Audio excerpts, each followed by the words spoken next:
Without further ado, as I mentioned, not every interview this week is going to be with our coaches. We have some Ignite alumni joining us. The first three happen to be all coaches, and Amy, along with Sherry, are the two newest MindStrong coaches. So welcome, Amy, not only to the interview, but officially to the MindStrong family as one of our newest coaches. There we go.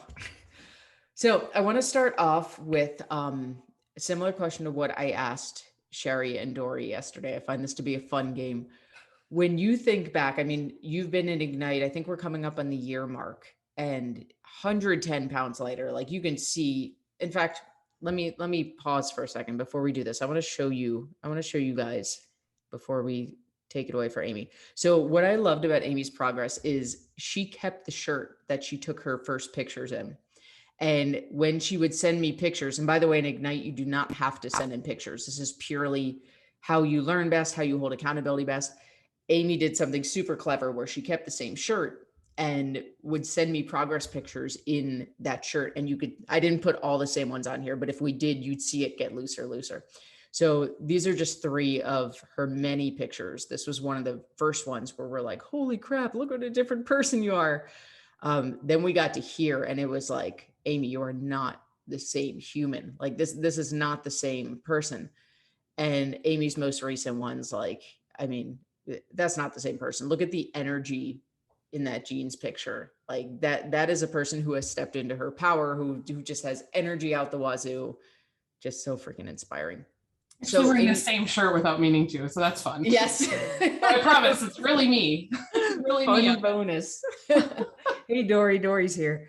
Awesome. So going back to Amy on the left, if you had to pick a word to describe your life, your feelings and your skin, what is your word for before Amy?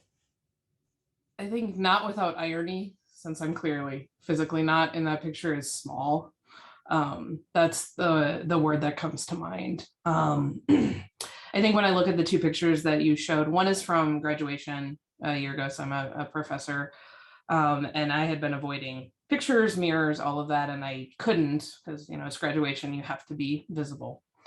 And then I saw that picture and I was like, okay, got to do something. And then the picture in the green shirt on the left is from a week later, and it's from getting together with who I hadn't seen in 7 years or so. And there was a part of me, I remember very distinctly, I'm like, do I really want to see her? And it had nothing to do with her. It had to do with, do I want her to see me the way I was feeling? And I was actually really glad I found that picture, because I remember talking to you, Rachel, about I don't have a picture without a mask from that time in my life because of what we were going through at the time. And I'm actually really glad I found that picture because it reminds me of where I was. And I was like, this is insane. I haven't seen this person who I love very much as my college roommate in 7 years, and I'm not going to go.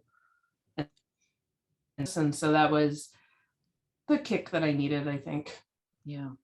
And it's interesting that word small, later on in the conversation, when we start to talk about some of the changes, that's going to be such a relevant word because of that visibility piece, but I don't want to get ahead of ourselves.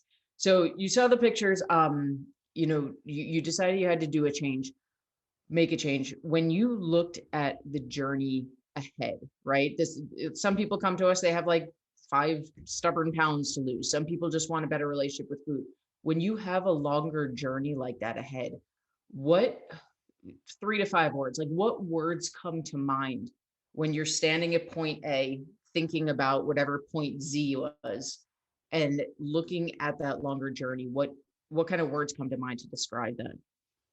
I think that one of the words that comes to mind is overwhelmed. Like I look at, you become paralyzed by analyzing how much it's going to take. And you get stuck because it is so overwhelming. The Tucson branch of MindStrong, as we call it. So I found MindStrong through Meredith, who you're going to hear from this week.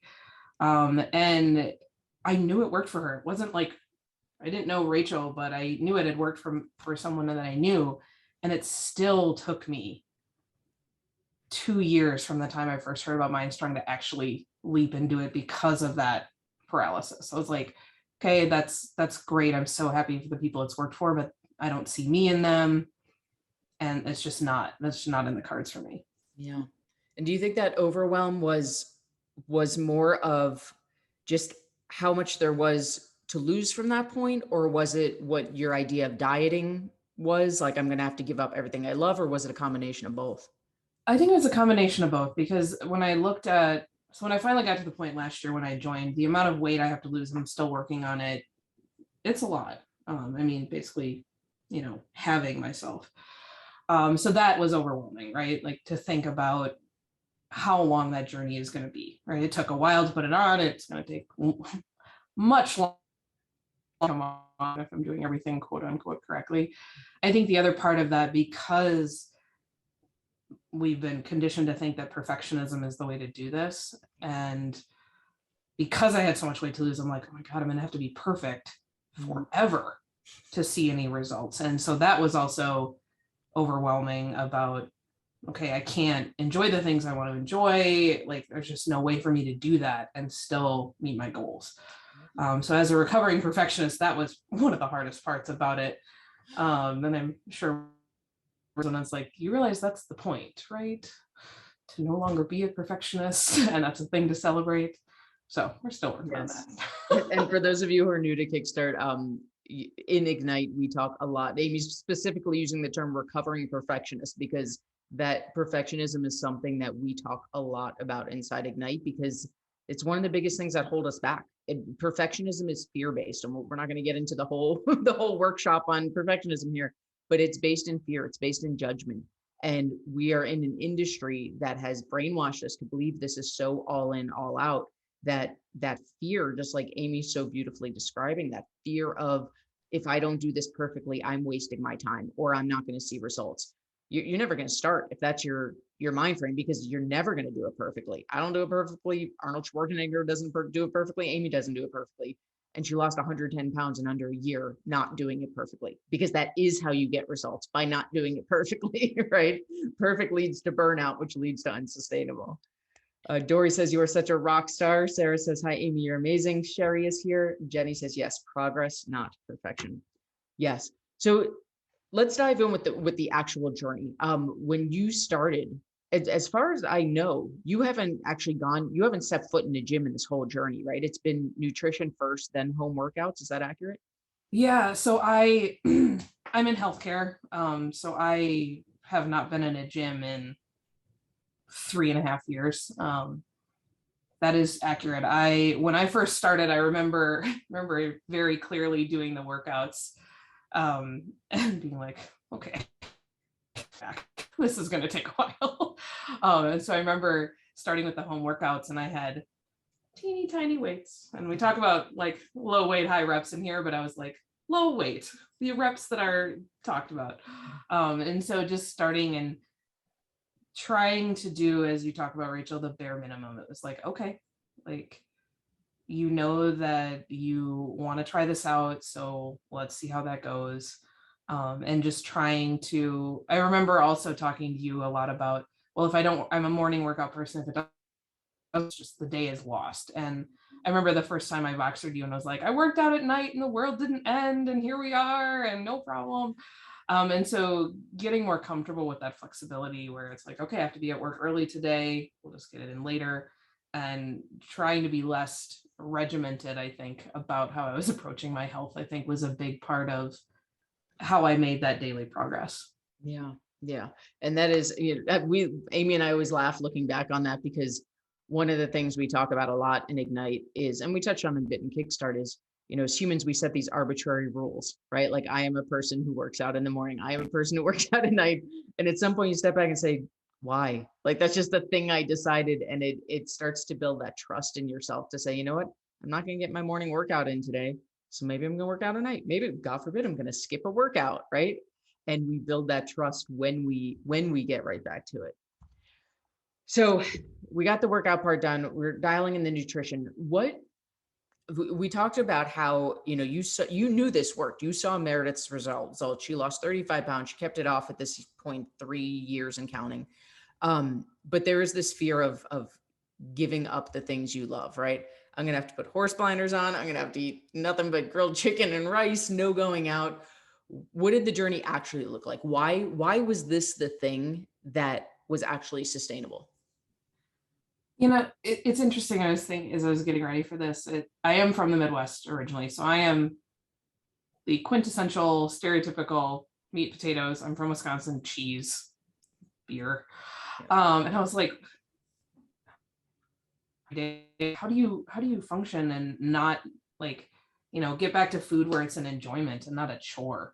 Mhm. And I remember the first time because at the beginning, right, as a recovering perfectionist, it was like, okay, I'm gonna have have some structure to this. But the freedom that I was starting to gain through Ignite level 1 is that I remember the first time I incorporated pizza and it wasn't a big deal. It just fit into my macros and I moved on with my day. And I was like, oh my God, there's like pretty decent pizza in Tucson. I know for people around the country, that's hard to We believe. have a good restaurant scene here.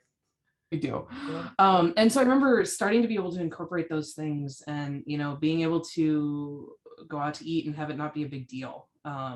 And just be like, do I want to eat this? Does it fit in my macros? And then I moved on. Yeah.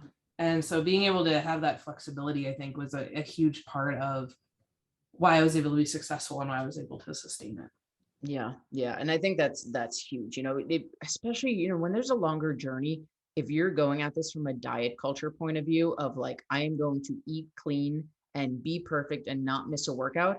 I mean, you accomplished this in a year, which is a very short amount of time for losing 110 pounds. And it is a very long time to do anything perfectly, right? If you've ever tried, I'm seeing Dory's name pop up, like journaling every day for a year, meditating every day for a year, you're never going to do something perfectly every day for a year, or very few people do. So if that was actually what it took, I don't know that there would be anyone in shape in this world, right? But it's that freedom, it's that flexibility of like, cool, I want to go out to eat. I'm gonna fit it in my macros. Oh, I had a day I didn't hit my macros. Cool. I'll get back on tomorrow. Like there's in my mind, there's no other way to do this sustainably. And I remember messaging you because I actually had a day where I deliberately chose not to meet my macros Remember because that. I just had a day where I was like, you know what? I don't know. Like I went and worked out and I was still like, you know what? I still want the ice cream. And I knew it was going to wreck my macros for the day. And I was like, I don't care. Like, and I just woke up the next morning and just went about my business. I didn't ruminate on it. I didn't like, oh my God, how could I do that? I just got up, did my macros the next day and went about my business. Yeah. And this is kind of weird to hear a coach say, but to me, those days are important because what you did is, we were talking yesterday, someone asked, I'm going on vacation early on in Ignite. Is that okay? And we talked about our caveman brain is always looking for proof of whether something is true or not. And the only measure of truth is experience. So your brain has years and years of proof saying, nope, once I break my diet, I'm off my rocker, right? But what you did that day was, I made a conscious decision. There's no ruminating, there's no guilt, regret, shame. Like, I'm just not going to direct today. And then when you got right back on the next day, well, guess what? Now, we'll talk about in a second. COVID cleared up. You're starting to travel. It's starting to clear up. You're traveling more for work. Now your caveman brain has tons of proof of, wait a second, you've taken days off before and it wasn't a big deal. And that trust is such an important part of this process. And it's not something I could preach it till we're blue in the face. Amy can preach it till she's blue in the face. You need to experience it. You need those days of consciously making that choice and getting back on to build that trust with yourself. It is pretty incredible because I remember being pretty anxious about the first time I traveled. I travel an incredible amount for work, actually. And so the And first it time never goes smoothly. Amy never, has a, ever, has a yes. traveling curse.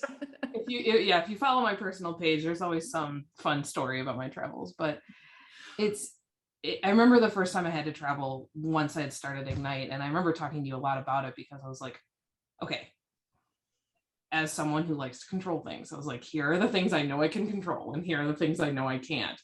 And so working through that process of like, okay, this hotel has a gym. I remember like are things that I don't need body weight, like that I need my weights at home for, and the body weight stuff I can do in my hotel room or things like that. And just kind of working through that process where, you figure it out. Like you just work through, it's like, okay, that didn't work for me. I'm going to do this. Like the Dallas Fort Worth airport is the airport I'm most familiar with, given where we live. I can walk that entire thing. Like Skylink, no thank you. Like I can walk the whole thing. And that was part of what I did to get my cardio in when I was traveling. And so you just work through those things. And I think that was the next step for me. Like, when I'm at home, I can control a lot of it. And it was incredibly freeing actually to travel again and be like, I didn't gain weight. Like, I figured it out. And it's like, okay, I can make this work with my life on a day-to-day basis. Yeah. And I love that this came up in the conversation, because this is, yesterday when someone asked that question about going on vacation, Amy did it the other way, right? Like, you did it the way where you were in your safety bubble. It was the height of COVID when we started. You weren't going out very much. You weren't traveling at all for work. So you locked in the skill. And then the next step was, well, what happens if I go out to eat, right? We're dipping our toe in the water, and we had to face that fear and build that trust. And now that you're traveling so much again for work, that was like the next level. So some people go, there's no right, wrong, better, worse, right? Like, you learned as a natural progression. The person yesterday who was asking about, traveling early on, it's like baptism by fire. You're going to learn that trust real quick, real fast. And each one has its own advantages. At the end of the day, it all comes down to how you're going to build trust with yourself, and watching your journey. You stepped into your power every single time you branched out of that comfort zone and got back on and had that trust. So I'm curious, I was going to ask you, and I'm curious if this goes into what you just said. We're not here to sugarcoat. We want to talk about the good, bad, and the ugly. So what has been the biggest challenge of all this for you? Does it go hand in hand? Is it the travel part? No, I think the toughest part for me was because I'm a curvy girl, always have been, Irish, German stock. And so it was less about me not being comfortable being curvy and more about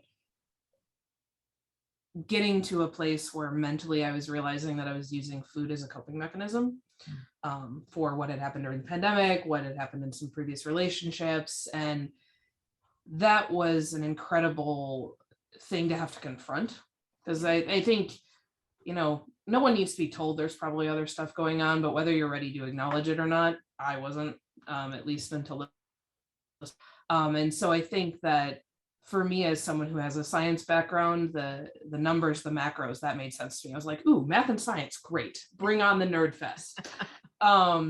It was the stuff where I was no longer using food as a coping mechanism to be like, oh, now I actually have to address what that was coping with. And so I think that was challenging to not only acknowledge, but work through, because I think I wasn't ready to hear that. And I think one of the things that's process is people who I don't know well, who I'm not like, spewing Ignite all over them. That's also just not my personality. But they don't know I'm doing that process, and they're like, you seem good. And I'm like, I am good. And so that's been a really cool thing to also not have my mind ruminate on this stuff. Yeah. Like, and it just, part of my job to do it really well, I have to be creative, and I've had a lot of creativity kind of free up because I'm not spending time ruminating about what it means, or, what my weight means to how people interact with me. And so it's like, I look at the food and I'm like, do I want to eat it? Do I want to fit into my macros? Yes and yes. Eat it, move on, enjoy it, and we're done. And it's none of this like, well, everyone else should order before me, because then that's going to help me decide what I'm going to eat to make sure it's in line with everyone else at my table. Because my friends and I go out to eat all the time. So stuff like that, it's an incredibly freeing lift to not have that rumination around my weight, around any of that. And it just frees up a lot of my life. So yeah. What you just said about ordering makes me think about where we started this conversation with the word small, right? Mm-hmm. If you're going out to eat and you're like, let everyone else order first so I don't stick out, like, that's a visibility thing. That's shrinking down, right? That is not, here I am, this is who I am, standing in my power. That's, let me be invisible and make sure that I'm blending in with everyone. And I know you alluded to that a little bit too with the story you shared with those before and after pictures. You almost didn't meet up with a friend of after 7 years because of that visibility piece. I'm assuming that goes hand in hand with what you're talking about, that when you realized food wasn't the crutch anymore, there was suddenly, you were faced with like, holy crap, I was using this to hide some stuff. Are you comfortable talking a bit about that? Sure. Yeah, I can talk about that. It's interesting to me, when I think about the visibility piece, and the way I think about it now as I reflect, and I will say two things: take a picture of yourself every month, which I did. Do a little bit of journaling. I'm not a huge journaler. I'm a big reader, and that's how I kind of decompress my day. But I wish I had journals from that early time. Like I have, like Rachel has my like memory because she was my coach, so she can be like, remember when this happened? But the way I think about it is I was essentially self-selecting out of my life. Like it's like, ooh, a new experience where I don't know exactly how it's gonna go. Like yoga, as an example, like a group yoga class, like that was my nightmare. I actually really enjoy yoga now. But it was the group aspect of I don't know how exactly this is gonna go. And you know, I take this new job where part of it is being in front of people and having to be visible as a leader. And because I was ruminating on that, like not putting myself out there for jobs like that. So I have noticed that I am, trying new things more and being more visible at work. And so it's freed that up because I didn't realize that I was basically self-selecting out of my life and these new experiences because I didn't know exactly how it was going to go.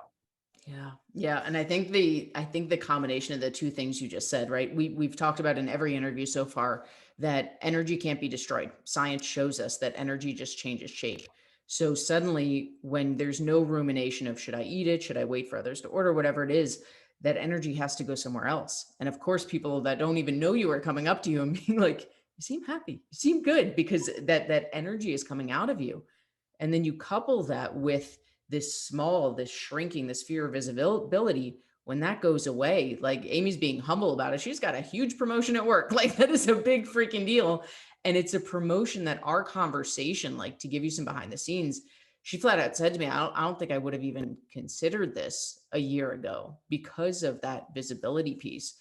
And this is why I love these interviews. Like your journey is so wildly different than Sherry with 3 little kids at home, but she just left a job after 16 years, right? Is that a coincidence that 2 Ignite members left their job? Like, no, because we're stepping into our power, we're freeing up our energy. And you suddenly realize, like, I have been playing small, I've been shrinking down. What if I can do this? What else can I do? Right? These things are not coincidences. This is part of the journey of this process. Dory says, same Amy, I wish I'd been journaling all along. She's a hashtag nerdfest. Yeah. And I think to Amy's point, as I mentioned, you don't ever have to send in pictures in Ignite. It's not something we ask for. Even if you create a folder in your phone that you don't even show your spouse, you don't have to show anyone the pictures. The catch 22 with progress pictures is they suck. Nobody wants to take them. Nobody. I do this for a living. I don't like to take them. And future you is going to kick yourself if you don't have them. Right? Would you agree with that statement? Yeah, it's actually one of the Kickstart, because when you're in the journey and it takes forever, right? Like the way I usually talk about Ignite is it's math and science and time. And that is a real downer. The time part is a downer. And so it's helpful because when you're in it every day, whether you choose to weigh or not, get on the scale or not, when you're in it, you're not seeing that progress, right? Because you're in the thick of it, right? You're in the forest, you can't see how far you've traveled. Like, and so it was helpful to have those. I wouldn't be doing them more often than once a month though. It's just going to drive you crazy. Yeah. So, yeah, it's true. So it's helpful to kind of allow you to step back and see the progress you've made. Yeah. It's such a valid point. It's like watching, I used to teach middle school, like watching the kids every day, you don't see them getting bigger. And then you look at the end of the school year, you look back at their pictures, you're like, oh my, you were half your size at the beginning of the year. Like, how did you grow like a tree in one school year? And it's the same thing. If you're looking in the mirror every day saying, we all do this, we eat a salad and we're like, do I have abs yet? Right? You're not going to see the progress every day. And it is a slow progress. It's a slow, frustrating progress when you're only looking for those big, drastic results. So to Amy's point, the pictures, once a month, tuck them away. Don't sit there and analyze them. Just take them and forget them. And then I love Amy's actually introduced a lot of our Ignite members to the concept of redoing Kickstart, because once you're in the thick of it, it's like, I know how to track macros. Am I hitting my macros every day? We get into perfectionist mode, and that step back of like 12 weeks ago, I didn't even know what a freaking macro was. Look at me now. Right? Absolutely. Simone says, so inspiring, Amy. And yes, Sherry says, when you have confidence, the world starts to look and feel so different. Congrats, Amy. Yes, yes, yes. All right, let me ask you this. I mean, a year is a long time and a short time. To accomplish what you accomplished in a year is, Amy and I were joking, we're going to label her interviews the power of a year, because even though day to day, it's a long period of time, like if you can imagine what your life would look like a year from now, it's mind blowing. It's a different person, right? We didn't know this was coming when we first started a year from now. So your starting word was small. There was fear of visibility. You were shrunk down. You weren't standing in your power. What would your word be now? Well, I'm not allowed to say the actual word, but so I think about Ignite very differently from other people, I think, because when I was first coming into Ignite, I was flailing, right? I'm a decent swimmer, but I was drowning. But flailing works for the alliteration. And then I started to get into it and I was like, okay, I can do this skill. And then introduced fear because it was like, oh, I have to see my family and I'm going to be out of my routine and I'm going to be traveling. And it was like, okay, I could do this successfully when I can control everything as a recovering control freak. And then in Ignite level 3, there were 2 reasons I got frustrated. One, I had some plateaus, which Rachel celebrated, and I had to mentally do the work around plateaus. But I also just started getting really frustrated by all the BS I was seeing. Like, Rachel and I live in the same city, so we hear the same ads, like we get the same targeted stuff. And I was like, this is crazy. Like, how can and at this point, it is, I would say, just incredibly freeing. Probably the other one, the non-edited one, is the F yes. But it's incredibly freeing at this point to know that I have this skill and that I have traveled and that I haven't gained weight. I mean, I didn't gain weight over the holidays this year for the first time ever. And so freeing is probably the word I would use. I have this skill, it's locked in. I have the confidence I can lose the rest of the weight I want, which if you had asked me a year ago, there's just no way I would fathom what that would look like. And so I think freeing is probably the word I would use. I love that. And I mean, what Amy just said is such a small statement with so much power behind it. All of it. I mean, this is for anyone's journey, but especially, if you have over 100 pounds to lose, in the beginning, it's like nothing is ever going to work for me. Like, this is such a long journey that why would I even start? And for Amy to stand here today and say, like, literally just a matter of time. Like, I know exactly, there's no question, is this going to work? Like, that doesn't exist in our world, because unless you defy the laws of math and science, which we've proven you do not, it's just time. It's just time and consistency. And to say, like, I don't doubt that I'll lose the rest of it.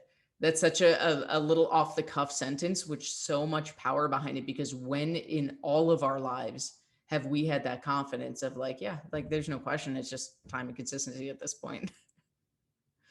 That's amazing. I want to touch on one thing Amy said also.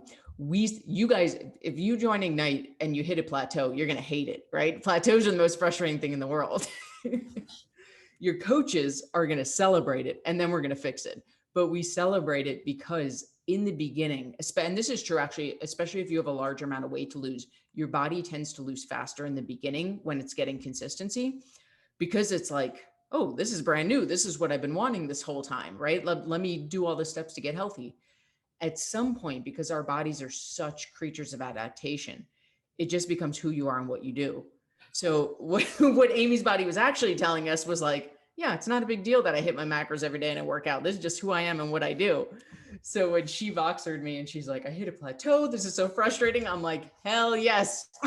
Did not have that reaction. That is right. And it's a simple fix, right? We adjust her macros a little bit. We make a little adjustment. It keeps going. I know that happened again this year. Allison did the same for you, but it really is, when you're not emotionally involved in that moment, that frustration, it's like, yes, your body is telling us like, this is just, I'm taking it for granted at this point. And then we have to give a little flick in the butt and be like, nope, keep going. Wake up, wake up, wake up, wake up. Awesome. Are you okay if I drop your MindStrong email? Okay. So as I've been saying all week, Amy at mindstrongfitness.com. If you have like general questions about Ignite, if you want to talk about payment plans, if you have questions about enrollment things, team at mindstrongfitness.com is the best email. If you're watching Amy's story, and by the way, if you're watching the replay, give us a hashtag replay. But if there's a specific question that you want to know about Amy's journey, or if you're hearing something in her story where it's like, man, that sounds similar to me, and I'm curious how she dealt with X, Y, and Z, Amy's, because she's a coach for us, her email is amy at mindstrongfitness.com. You are welcome and encouraged to send her an email, let her know your questions. Again, specific questions about the Ignite program, send to the team one, but if it's about Amy, her journey, your journey that's aligned, that is the one to use. Oh, this is a good question. Joe wants to know, what would your words of wisdom be for a new member? And then Marissa, I see your question about meetings, and I will answer that after this. What are the meetings typically? Okay. So Joe's question, what are your words of wisdom for a new member? So that's such a good question. I'm trying to put myself back in the mindset of what I did. I think if you join us in Ignite, this will make sense. I'm going to try to make sure it makes sense for you right now. Like the skill of hitting your macros is challenging, and that can feel very overwhelming at the beginning because it's 3 different numbers, right? Fat. The thing I did at the beginning, one, I just flat out stole from Meredith. So I'm not talking about that. She'll talk about an anchor meal. So she'll talk about that this week, I'm sure. But the other part was I focused on hitting my protein every day, especially those first couple of weeks, like getting within 2 to 3 of my protein number, because of everything we talked about how, that's the building block of muscle and, how important that is. So my approach was to make sure I was getting within 2 to 3 of protein every day in the beginning. And then I got carbs came along, because I can tell you I was wildly under. I remember the first couple of weeks I was setting my numbers in and I was wildly under fat, just like, oh, I'm eating hardly any of this. And, whether that was an ingrained like fat is bad or not. But that was the best thing that I did for me personally. It was like, focus on hitting your protein. How does that look? And then adjusting carbs and fat around that. That was probably the best thing for me, because it made it less overwhelming to try and toggle these 3 numbers. Yeah. It was focusing on the protein first, and then how do I get closer to these? So that's probably my number one, like building block nutrition, like thing. And then take a picture once a month. Take a picture, yes. And journal, because future you wants to hear where your mindset was to see how far you came. I do. I've gotten to the point where I'm like, it's kind of cool. I'm shopping in my own closet because I'm back to the size I was. So I still have the clothes that I took those pictures in. They don't fit anymore, but I keep them for the pictures because it's just helpful to see that progress. But if you're okay, take. Yeah. You'll want it later. And to Amy's point, Sarah said that's a good idea. Yeah. You've heard me say this a million times in Kickstart, and Amy can attest. The macros work for everyone. This is not Rachel's Laws of Health and Fitness. This is not something I discovered. We teach it well at MindStrong. That's what we do, is we teach the only sustainable approach we've ever found to nutrition. And the only difference between people whose before and after pictures are showing off and people who don't see results is getting through that learning curve. For some people, the learning curve is a week. For some people, it's a month. We can't control that part, right? And it doesn't matter.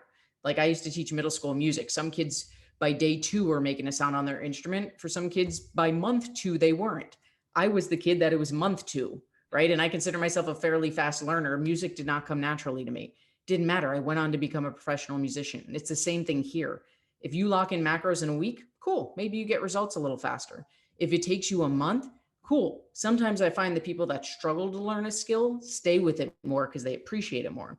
But at the end of the day, you find the tips and tricks like Amy was just talking about with protein. And once you lock it in, you lock it in. You have it for life. That's the end of it. Joe wants to know this. I'm giggling because I know what your answer is going to be ready. Did you enjoy what you were eating?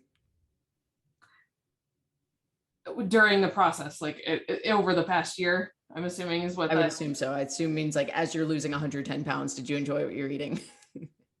Yeah, I actually, it was fascinating because I actually started enjoying food again because I wasn't thinking about it so much. Yeah. Like, if you follow Rachel on social media, she'll talk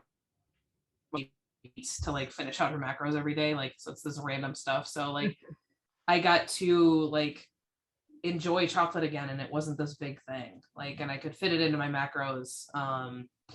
I actually do. I actually did really enjoy food over the past year.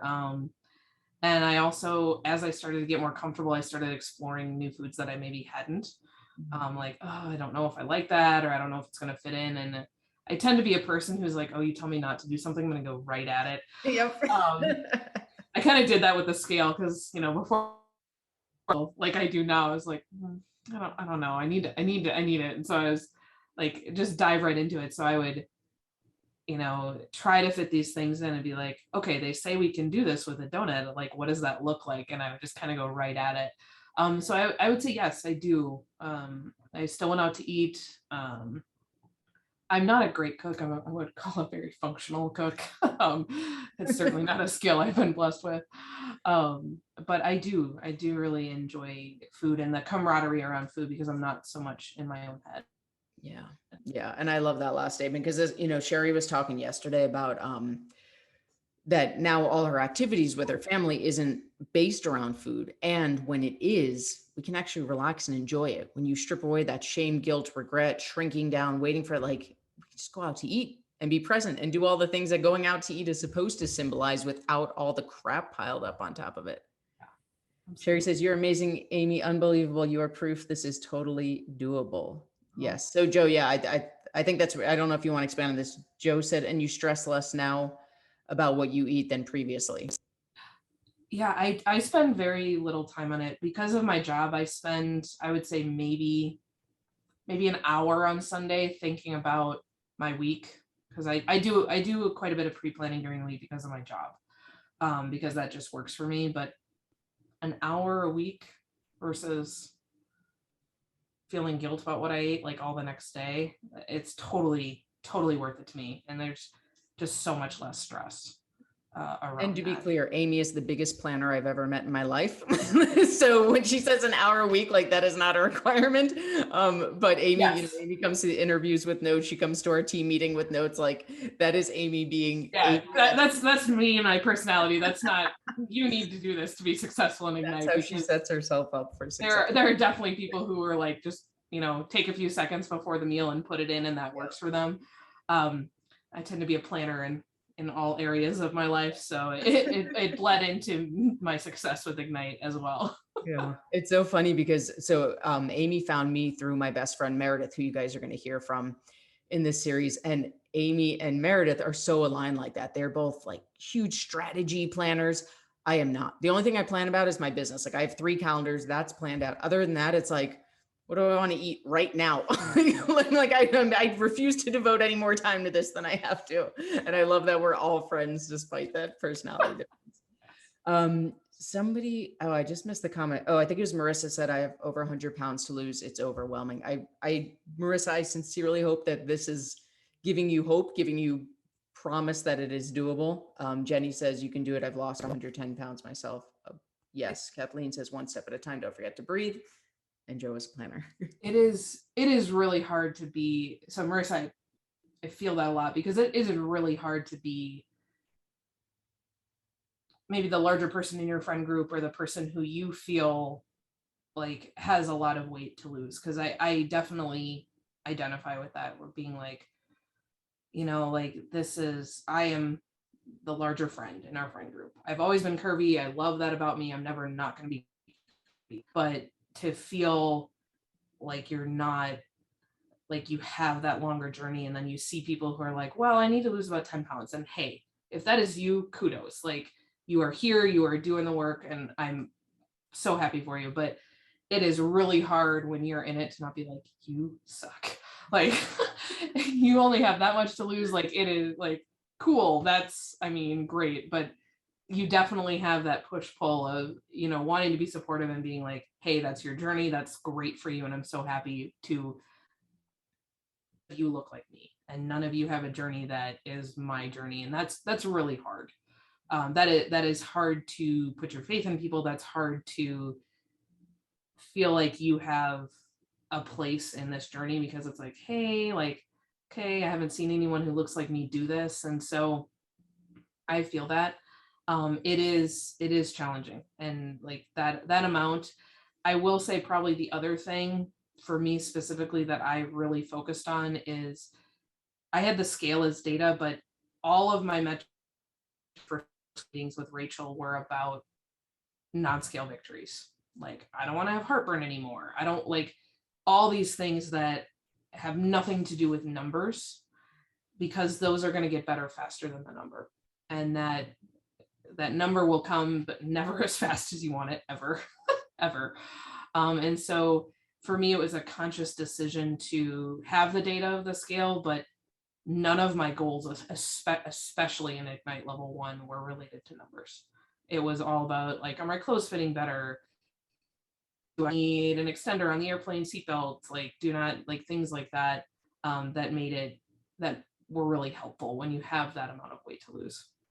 Can you tell us some of those? I remember one of my favorite posts of all time. Amy put a post in the Ignite group of sharing the non-scale victories that some of them shouldn't even see coming, right? Like we were on this to lose some weight, to get healthy, and then all these other laundry list of positive things started happening. Do you remember some of those? Yeah. So my blood pressure normalized, my psoriasis got a lot better, burn anymore. I am much more fit. I'm definitely not team cardio, even though I've ran in the past and run a marathon. Um, I'm built for distance, not for speed. Um, and so getting fit, being able to get in and out of my parking spot, because of course there's always the column right where your parking spot is that gets in the way, like being able to get in and out easily, having, towels fit, like being able to shop off the rack, like just stuff that I hadn't really helpful to me. Like, I had identified some things that I knew I wanted, that I hoped would get better, like my sleep and like my heartburn. But then all the other unexpected things that I was trying to be pretty mindful of was helpful, because the scale is never going to move as fast as you want. Like, I remember not trusting the process to be like, there's no way it's going to fluctuate that much day to day. And I would be quote unquote perfect and it would go up. And I was like, okay, like, yes, Rachel and the program knows what they're talking about. Like, so having that data was like, all right, just, and I'm now at the point a year and 8 weeks ago, I know that process enough that I only weigh myself once a week. And that was another step back in my control. It's like, I don't need this anymore. I have proven that it's going to fluctuate. I don't need it to keep me on track. And so that was another step back for me. Yeah. Yeah. I wish you could see the comment box right now. So Aaron is saying, I'm definitely the big one in my group. Marissa said, oh my God, the airplane extender. And Joe says that you rock. And yeah, Marissa said this scale can sway as much as 10 pounds for her. And that is true, right? Like she said LOL after, but it's true. Like one of the huge topics that we talk about in Ignite is those massive swings on whether it's 1 pound, whether it's 8 pounds, they're normal. They're always going to happen. And when our mindset is the old way of this isn't working because the scale went up 6 pounds, even though I'm being perfect, of course you're going to quit. Human nature says you're going to quit. But when you understand, wait a second, I did a big workout yesterday, there's inflammation in my body. Of course, there's more pressure pushing down on the scale, all the stuff we talk about. Then you can get to Amy's level where it's all data. Interesting. It went up today. I must be dehydrated. I must have done a big workout, right? And we jot it down. We move on with our life. Absolutely. Marissa, while we're kind of we're talking to everyone, but talking to you. So by meetings, I'm not sure exactly what you mean. So if you want to clarify, but just to give you an idea. So if you join Ignite, so I'll give Erin, I'm going to use you an example if that's okay. Cause Erin signed up and she's paired with Amy for this reason. Erin said, identify as the big one in my group. She has the longer journey. So with her onboarding form, she was paired with Amy as her coach. You and Amy will have a conversation. You're going to set up your biweekly one-to-one Zoom. So your time with your coach is between you guys. That'll be on your own schedule. You guys will work that out with Amy's calendar. From there, we do biweekly office hours in Ignite. We have the expert bonus workshops in Ignite. All of that, the dates and times are set out in advance so that you can pre-plan, and everything is recorded. So if you do miss it, it's posted in the group, it's emailed out, and the bonus workshops go inside the Ignite member portal. we have, because we're an online company, we have clients and we have Ignite members in every time zone imaginable. So we do our best to accommodate. It's never going to accommodate everyone. We do as much as we can to mix it up. So for example, we don't have standing office hours every Tuesday, because if you have soccer every Tuesday, that sucks. You could never join. So we always alternate days. We always record it. We always send out replays. Yes, Erin says she's looking forward to working with you. Erin, we've been talking about you behind the scenes and like setting you up for success. Kemi, the program is 12 weeks. So what you'd be signing up for today is Ignite Level 1, which is a 12-week program. At the end of those 12 weeks, if you feel like you got everything you need, you'll know the skill of macro tracking. You'll go on with your life. We'll still hang out. Some people choose to go on to levels 2, 3, 4, because we do a lot more mindset work and under the surface stuff in those levels. But for what we're talking about today, Ignite is a 12-week program. And yes, Erin says yes, and yeah, it is designed to be as flexible as possible while being very, I mean, you guys have been through Kickstart. You see how structured, how organized we are. And this is our 5-day challenge. Can you imagine what we do in, in a paid program? Like, it's pretty incredible. Amy, you are such a rock star. I say this from the bottom of my heart. We've done this. I mean, MindStrong has been in business for 4 years. I've been in this industry much longer than that. What you have done is, I mean, saying it's an inspiration is so petty compared to what it actually is. It's like, for me, it's like when I see commercials with gay couples on there, I'm like, those people look like me, right? And it makes you see that things in the world are normal. And when women are standing at point A and point Z feels so unattainable, Kevin says, cool, because I still want to hang out. We're always going to hang out.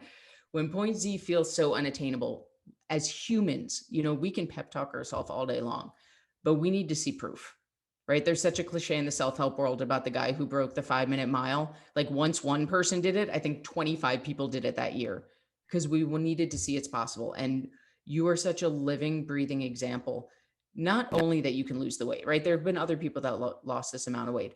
You did it in under a year, and you continued to drink beer and have burgers and have your Wisconsin cheese, right? You are such a testament to what it means to live the lifestyle. And I hope you take in the depth of how inspirational that is.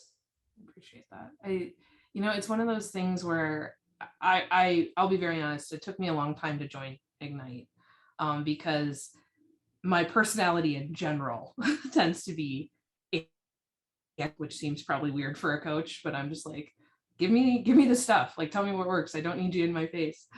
And so it took me a while to get to it. But I think, when you're ready to take that step, that's why we have the diversity in coaches that we do. Because all of our coaches, I think, are very different, which is great. Certainly our coaches stretch me, because we have coaches who we like to say they live wide, and that isn't always me. And so if you're ready to take that step, and we're here for you to kind of talk you through it, talk you through the scary parts, have it work for you, because it is something that for bigger people, like, I want everyone to know that this works, like, because there is so much BS out there about, like, most of the larger clients that I work with are not eating enough, quite honestly. Like, it's this weird, awful starving / binging cycle that I'm very familiar with, given where I came from. And so I'm happy to, and know that it works for curvy girls. I love that. I love that. And I think the fact that you relate to that, oftentimes there's a lot of shame around restriction leading to binging. And I think when you've lived it, and even more importantly, when you when you understand psychologically and physically why that happens, like if you're restricting, of course you're going to binge. That is our human nature. And when you've done this work, when you've studied, especially in your case, when you've trained as a coach, and you understand that that's not something shameful, that is a given. If you're doing X, Y, and Z, of course that's going to happen. We can release those feelings of shame, of guilt, of hiding, of shrinking, and we can just get to work. Like, it's not your fault. It's nothing to be ashamed of. It's happening because of this. Now let's get to work to solve it. Let's even out. Let's give your body what it needs every day so we don't need to revert to that. And I know you've lived and breathed that experience, and you're helping women on that same struggle right now. And it's just the results speak for themselves, both in your weight loss itself and just in your life, the person that you've stepped into.